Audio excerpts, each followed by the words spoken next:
जीवन में कोई उमंग नहीं, उल्लास नहीं, चेहरे पे कोई चमक नहीं, चेहरे पे कोई तेज नहीं, चेहरे पे कोई चमक नहीं, आंखों में कोई तेज नहीं। एकदम आप आलस्य का जीवन बिता रहे हो, एकदम पड़े हो आलसी जैसे प्रमादी, एकदम जैसे शरीर में शक्ति ही ना हो, आपकी ऊर्जा ही ना हो, उमंग ही ना हो। अहो भगवान के अंश आप, तो सोच के देखो कैसा जीवन आप बिता रहे हो। हमसे कई विद्यार्थियों ने पूछा कि प्रभु ये आलस्य का इलाज क्या है। हमने उनसे बहुत बार विनती करी है कि विद्यार्थी के जीवन में एक तेज होना चाहिए, एक उमंग होनी चाहिए, एक उल्लास होना चाहिए, हर रोज़ नई नवीन उल्लास। ये नहीं कि रोज़ ऐसे बस पड़े हैं बिस्तर पे, एकदम उठा नहीं जा रहा, सो रहे हैं 8-8 घंटे 10-10 घंटे सो रहे, कैसा जीवन जी रहे हो, कहाँ ले जा रहे हो अपने आप को। थोड़ा सा तो बलवान बनो, भगवान के अंश हो, तेज बनो, थोड़ा सा तेज लाओ अपने अंदर धारण करो, ब्रह्मचर्य का पालन करो। फिर आप देखो साफ़ सुथरा सात्विक भोजन करो, सात्विक संग रखो, आसपास का वातावरण सात्विक, देखना सुनना बोलना तीनों चीज़ें बंद करो गंदी। फिर आप देखो आपका जीवन कैसे सुधरता है। आलस्य का एकमात्र इलाज हमने बार बार बताया है कि योग है। योग से अपना नाता जोड़ेंगे आप, आपका आलस्य कम होना शुरू हो जाएगा धीरे धीरे। अभ्यास जैसे जैसे बढ़ता चला जाएगा, आलस्य आपके जीवन से गायब। एकदम आप नवीन उल्लास में रहोगे, नवीन उमंग, रोज़ आपको लगेगा कि क्या जीवन हम जी रहे हैं। एकदम आप सुख परमानंद में रहोगे।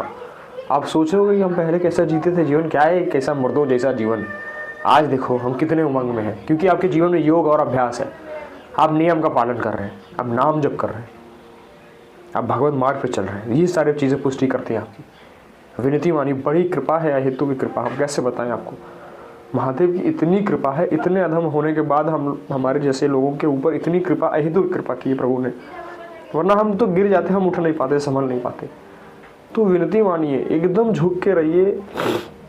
और इसमें थोड़ा सा हमें समझना पड़ेगा कि हम भगवत अंश हैं। अगर हम, जैसे होता है ना कि बच्चा स्कूल में फेल हो जाता है तो बेइज्जती किसकी होती है, बच्चे की नहीं, उसके अध्यापक की बेइज्जती होती है और उसके माता पिता की बेइज्जती है। आपका बच्चा फेल हो गया, ये उनका लड़का ऐसा कर दिया, उनके बच्चे ने ऐसा, उनका शिष्य है, इन्होंने ऐसा किया, गुरु की बेइज्जती होती है।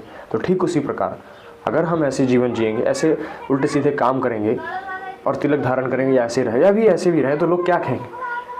अरे वही लोग आपको ताना देंगे जो लोग आपको अपने प्रिय लगते हैं। अरे देखो भगवत मार्ग में चल रहे हैं, भगवान के अंश मानते हैं अपने आप को, कैसा आचरण कर रहे हैं, कैसे गंदे आचरण में हैं।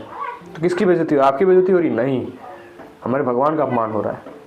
तो इसको बचाने के लिए एक सही मार्ग पे रहिए, अपने आप को बचाने के लिए सही मार्ग पे रहिए, इस जीवन काल से बाहर निकलने के लिए। विनती मानिए, अगर आपको नहीं समझ में आ रही मेरी बात अभी कि क्यों बाहर निकलना है, यहाँ सब कुछ ठीक तो चल रहा है, बढ़िया मस्त खा पी रहे हैं, सो रहे हैं, सारी व्यवस्थाएं, पैसा रुपया आदि आ रहा है, अच्छा जीवन चल रहा है। ये अच्छा जीवन नहीं है, ये भोगों की दुर्गति है।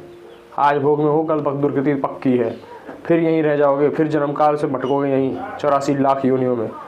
84 लाख योनि है, 1-2 योनि नहीं है, उसमें भी तरह तरह की अलग अलग स्पीशीज़ समझते हैं आप ना। सोचो एक योनि में कितनी सारी स्पीशीज़ है। हालत ख़राब हो जाएगी, हालत ख़राब हो जाएगी, होश ख़राब हो जाएंगे आपके जब यहाँ वापस आना पड़ेगा। तो एक बार कष्ट में ये हालत है, बार बार वही कष्ट, बार बार वही यातना है। राम राम, बचा लो खुद को, मेरी विनती मानो, आलस्य छोड़ो, आलस्य वाला जीवन से बाहर निकलो। बहुत कम समय बचा, समय बर्बाद मत करो, आलस्य से बाहर निकलिए। विनती मेरी मानिए, भगवान के अंश हैं आप, योग धारण करिए जीवन में अपने। योगाभ्यास रहेगा, समय से एक्सरसाइज रहेगी, जो भी व्यायाम आदि आप करते हैं, युवा हैं तो खूब व्यायाम करिए। और आप खूब व्यायाम नहीं कर सकते तो योग करिए, योग ज़रूरी है। योग आपके जीवन को पुष्ट बनाता है, आलस्य हटाता है, भगवत मार्ग में आपको जोड़ता है, आध्यात्मिक ऊर्जा आपके पास रहती है, सब कुछ अंदर ही है, बस आपको खोज के बाहर निकालना है। विनती मानिए मेरी, आलस्य से बाहर निकलने का एकमात्र उपाय योग। योग को पकड़ लीजिए, आलस, प्रमाद, ये सारी चीज़ें आपसे आप स्वतः दूर हो जाएंगी। विनती मानिए मेरी, विनती मानिए मेरी, विनती मानिए। सियाराम।